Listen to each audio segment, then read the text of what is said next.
ఎంతమందికి మ్యాథ్స్ అంటే కష్టం? నిజం చెప్పాలి.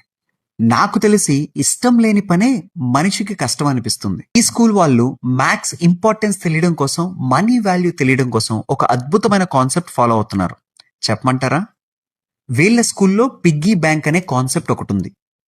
స్టూడెంట్స్కి ఇంట్లో ఇచ్చే మనీ తీసుకొని వచ్చి స్కూల్లో ఉన్న ఈ పిగ్గీ బ్యాంక్లో దాచుకుంటారు. ఆ దాచుకోవడం కూడా ప్రతిదీ కూడా వాళ్ళ క్యాలిక్యులేషన్ వాళ్ళ ఒక బుక్లో మెయింటైన్ చేయాలి. ఎండ్ ఆఫ్ ది ఇయర్ మళ్ళీ స్కూల్ వాళ్ళు వాళ్ళ మొత్తం మనీకి ఇంట్రెస్ట్ వేసి ఇస్తారు. ఆ మనీకి ఎంత ఇంట్రెస్ట్ వచ్చింది మొత్తం క్యాలిక్యులేషన్ మొత్తం స్టూడెంట్స్ చేసి వెళ్ళి వాళ్ళ టీచర్ని అదే అక్కని అడిగితే అప్పుడు ఆ అక్క ఇస్తుంది. అలానే ఇక్కడ కనిపిస్తుంది కదా హానెస్ట్ షాప్. అందులో ఎరేజర్స్, పెన్సిల్స్, పెన్స్, షార్ప్నర్స్ ఇలా చాలా ఉంటాయి. అక్కడ ఎవరు షాప్ కీపర్ ఉండరు, అలా ఓపెన్ గా పెట్టేసి ఉంటాయి.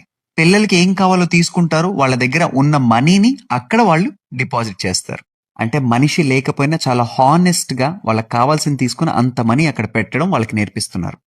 అలానే ఆ పిల్లల్లో ఉన్న నిజాయితీని నెక్స్ట్ లెవెల్ కి తీసుకెళ్లడానికి ఇక్కడ మీరు చూస్తున్నారు కదా ఈ లాస్ట్ అండ్ ఫౌండ్ బాక్స్ ఏదైతే ఉందో, పిల్లలు ఏం మర్చిపోయినా లంచ్ బాక్స్ కావచ్చు, పెన్, పెన్సిల్, బుక్స్ ఏది మర్చిపోయినా నెక్స్ట్ ఆ చుట్టుపక్కల ఉన్న పిల్లలు తీసుకొని అక్కడ వెళ్ళి ఆ బాక్స్ లో పెడతారు. అంటే ఏం పోయినా అక్కడ వెళ్ళి ఫస్ట్ ఎత్తుక్కుంటారంట పిల్లలు.